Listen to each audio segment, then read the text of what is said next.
Sarkozy condamné. Condamnation à 5 ans de prison par le tribunal correctionnel de Paris dans le cadre du financement libyen de la campagne présidentielle de 2007. L'ancien chef de l'État est reconnu coupable d'association de malfaiteurs avec mandat de dépôt différé. Il doit à présent être convoqué en vue de son incarcération. Nicolas Sarkozy a pris la parole à la sortie de l'audience. Ce qui s'est passé aujourd'hui dans cette salle du tribunal correctionnel de Paris est d'une gravité extrême. Je demande aux Français qu'ils aient voté ou non pour moi, qu'ils me soutiennent ou non,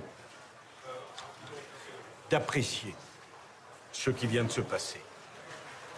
La haine n'a donc décidément aucune limite. J'assumerai mes responsabilités. Je déférerai aux convocations de la justice.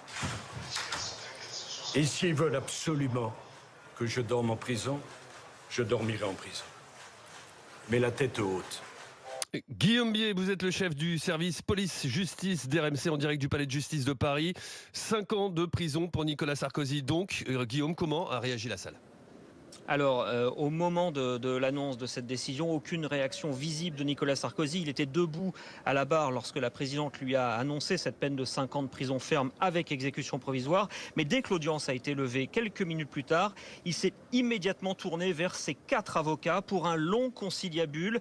C'est essentiellement lui qui leur parlait. D'ailleurs, il a été rejoint dans la foulée par sa femme Carla et par les 3 fils de Nicolas Sarkozy qui exceptionnellement étaient là et qui sont donc venus l'entourer. Le tribunal l'a donc condamné pour association de malfaiteurs avec ses anciens collaborateurs de l'époque, Brice Hortefeux et Claude Guéant, en estimant qu'il y a des indices graves, précis et concordants d'une entente entre eux pour obtenir un engagement, un soutien financier de la Libye en vue de la campagne présidentielle 2007 de Nicolas Sarkozy. Pour le tribunal, ces faits sont, je cite, d'une gravité exceptionnelle et ne peuvent être punis que par une peine de prison. On rappelle qu'en théorie, ces faits sont passibles de 10 ans. Nicolas Sarkozy, lui, est donc condamné à 5 ans ferme avec exécution provisoire. Pas de mandat de dépôt à l'audience, contrairement à 2 autres prévenus qui, eux, sont directement partis en détention.